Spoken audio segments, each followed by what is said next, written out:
ऐसे राज छिपे हैं जिनकी पहरेदारी अंधेरा। क्या होगा अगर जिस बाइक पर आप लिफ्ट लें उसका कोई ड्राइवर ही ना हो, या जिस घर में आप पनाह लें वहां आपकी मौत का दावतनामा पहले से तैयार हो। आर्यन के साथ भी यही हुआ। ऑफिस के गार्ड ने उसे एक रहस्यमयी रुमाल दिया था, लेकिन क्या एक कपड़ा उसे उस रूहानी जाल से बचा पाएगा जो सालों से उसका इंतजार कर रहा था? चलिए जानते हैं आधी रात का हमसफर। ये घटना करीब 2 साल पुरानी है। आर्यन एक मल्टीनेशनल कंपनी में डेटा एंट्री ऑपरेटर था। शहर में मानसून का कहर जारी था। उस रात ऑफिस में काम ज्यादा होने की वजह से आर्यन को निकलते निकलते रात के 1 बज गए। बाहर आसमान ऐसे गरज रहा था मानो कोई प्रलय आने वाली हो। जब आर्यन अपनी पुरानी बाइक की ओर बढ़ा तो ऑफिस के पुराने दरबान चाचा रहमत ने उसे रोक लिया। बेटा आर्यन, आज आसमान बहुत खराब है। इस तूफान में अकेले निकलना ठीक नहीं, रुक जाओ यहीं। रहमत चाचा की आवाज में एक अजीब सी घबराहट थी।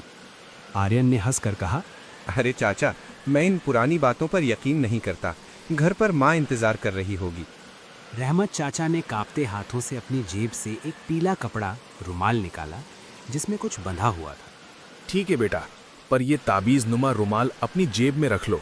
इसे घर पहुंचने से पहले खोलना मत, ये तुम्हें रास्तों की बुरी नजर से बचाएगा।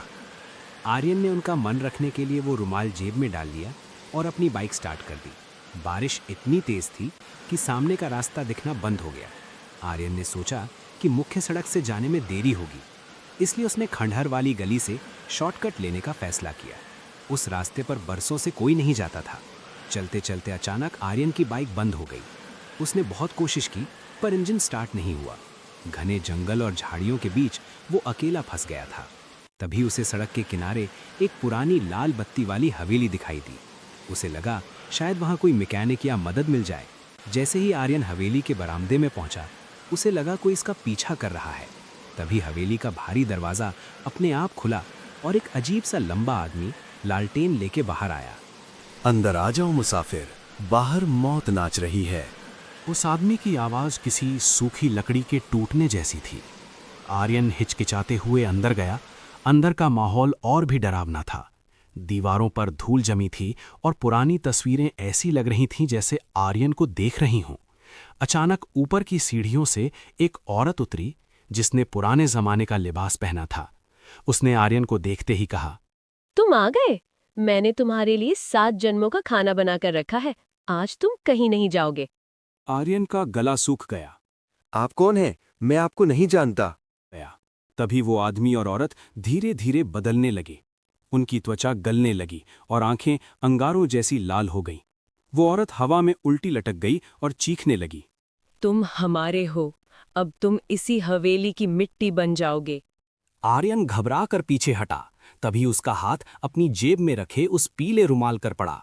जैसे ही उसने डर के मारे उस रुमाल को मुट्ठी में दबाया, उसमें से एक तेज सफेद रोशनी निकली।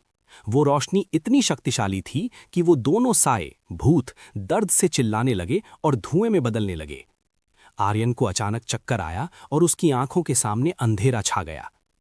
अगली सुबह जब आर्यन की आंख खुली तो वो उसी खंडहर वाली गली के किनारे पड़ा था। सूरज निकल चुका था। पास ही रहमत चाचा और पुलिस की एक टीम खड़ी थी। रहमत चाचा ने मुस्कुराकर कहा, शुक्र है तुम सही सलामत हो बेटा। मैंने तुम्हारे फोन के जीपीएस से तुम्हें ढूंढा, पर इस रुमाल ने तुम्हारी जान बचाई। आर्यन ने जेब से वो रुमाल निकाला तो देखा कि उसके अंदर एक प्राचीन धातु का सिक्का था जिस पर सुरक्षा के चिन्ह बने थे। उस दिन के बाद आर्यन ने फिर कभी उस शॉर्टकट वाले रास्ते की तरफ मुड़कर नहीं देखा। आर्यन उस घटना के बाद घर तो पहुंच गया था, लेकिन उसकी परेशानियां खत्म नहीं हुई थीं। वो रुमाल और सिक्का अब भी उसकी मेज पर रखा था। अगली रात जब आर्यन सो रहा था, उसे अपने कमरे में किसी के चलने की आवाज सुनाई दी। टप टप टप, जैसे कोई गीले पैरों से चल रहा हो। उसने लाइट जलाई तो देखा कि फर्श पर कीचड़ और पानी के निशान थे जो सीधे उसकी अलमारी की ओर जा रहे थे। जब उसने अलमारी खोली तो उसके अंदर से वही लाल साड़ी का एक टुकड़ा फंसा हुआ मिला।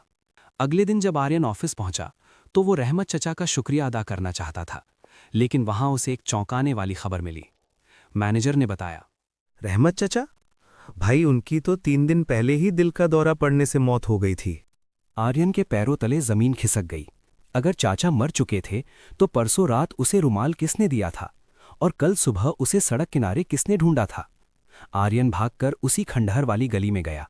दिन की रोशनी में वो जगह और भी भयानक लग रही थी। वहां उसे एक पुरानी कब्र मिली जिस पर वही नाम लिखा था जो उस औरत ने हवेली में लिया था।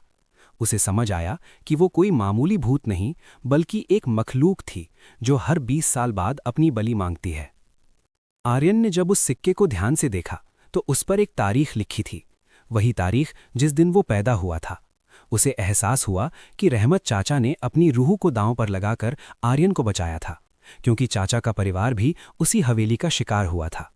तभी आर्यन का फोन बजा। अनजान नंबर था। जैसे ही उसने फोन उठाया, दूसरी तरफ से वही डरावनी हंसी सुनाई दी। रुमाल ने तुम्हें एक बार बचा लिया आर्यन, पर सिक्का तो अभी भी तुम्हारे पास है, और जहां सिक्का होता है हम वहीं होते हैं। आर्यन ने मुड़कर देखा। उसके कमरे की खिड़की पर वही बूढ़ा आदमी खड़ा मुस्कुरा रहा था, जिसकी आंखें अब पूरी तरह गायब थीं। आर्यन समझ चुका था कि वो सिक्का कोई आशीर्वाद नहीं बल्कि एक निशान था। वो रूहें उस सिक्के के पीछे नहीं बल्कि उस शख्स के पीछे थीं जिसके पास वो सिक्का हो।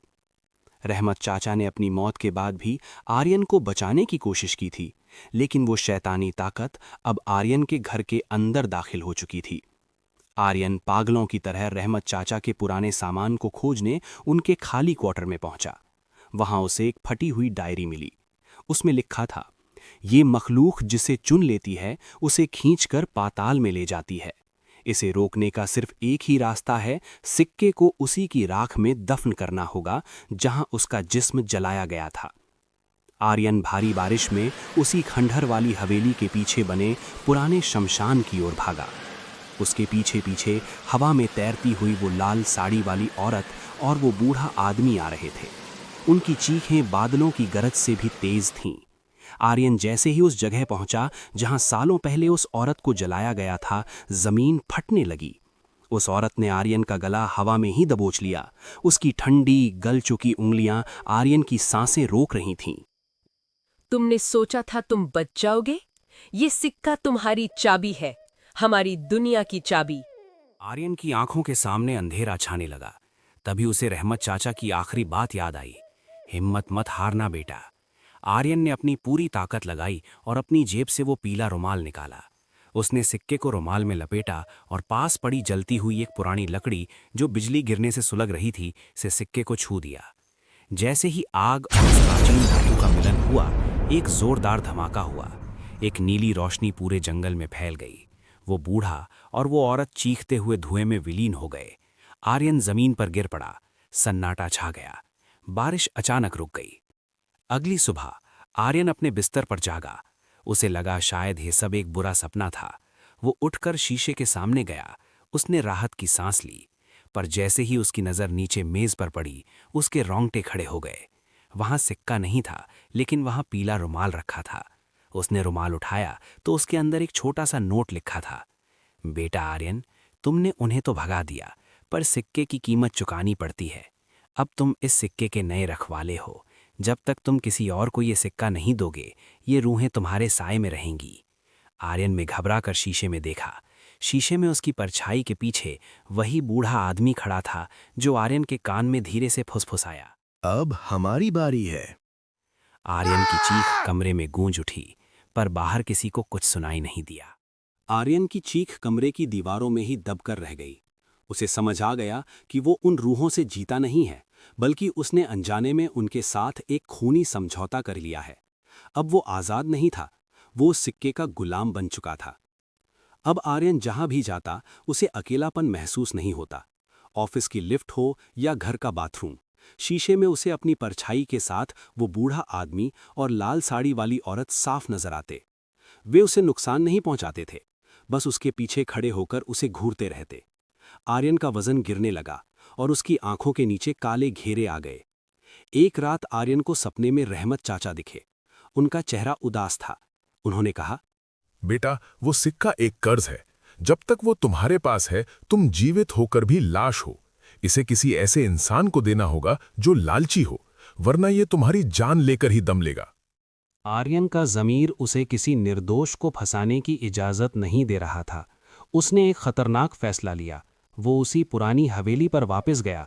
वहां उसने एक गड्ढा खोदा और खुद को उस सिक्के के साथ वहां दफन करने की ठान ली, ताकि यह सिलसिला उसके साथ ही खत्म हो जाए। जैसे ही उसने सिक्का मिट्टी में डाला, पूरी जमीन कांपने लगी। वो बूढ़ा आदमी उसके सामने प्रकट हुआ और बोला, अगर तुम इसे नहीं बांटोगे तो हम तुम्हारे अपनों के पास जाएंगे। आर्यन डर गया। उसने वो सिक्का उठाया और शहर की ओर भागा। रास्ते में उसे उसका एक पुराना दुश्मन मिला, वही सहकर्मी जो ऑफिस में उसकी तरक्की से जलता था। आर्यन ने कांपते हाथों से वो सिक्का उसे पुरानी बेशकीमती चीज बताकर दे दिया। जैसे ही उस सहकर्मी ने सिक्का पकड़ा, आर्यन के पीछे खड़े हुए डरावने साए अचानक गायब हो गए। आर्यन को लगा वो आजाद हो गया। उसने चैन की सांस ली। 2 दिन बाद आर्यन ने सुना कि उस सहकर्मी की सड़क हादसे में मौत हो गई है। आर्यन को लगा अब सब ठीक है, लेकिन जब वो शाम को अपने घर पहुंचा तो उसके दरवाजे पर एक पार्सल रखा था। उसने कांपते हाथों से पार्सल खोला। अंदर वही पीला रुमाल था और उसके साथ एक नोट। धन्यवाद आर्यन, हमें नया घर दिलाने के लिए, पर तुमने भूल कर दी। सिक्का देने से तुम आजाद नहीं हुए, तुम तो हमारे एजेंट बन गए हो। अब हर 20 साल बाद तुम्हें हमारे लिए एक नई शिकार ढूंढना होगा, वरना अगली बारी तुम्हारी मां की होगी। आर्यन ने कमरे के कोने में देखा। वहां वो लाल साड़ी वाली औरत अब आर्यन की मां की तरह दिख रही थी और उसकी तरफ देखकर मुस्कुरा रही थी। आर्यन अब ऑफिस का एक मामूली मुलाजिम नहीं था, वो उस काली रात के सायों का सौदागर बन चुका था।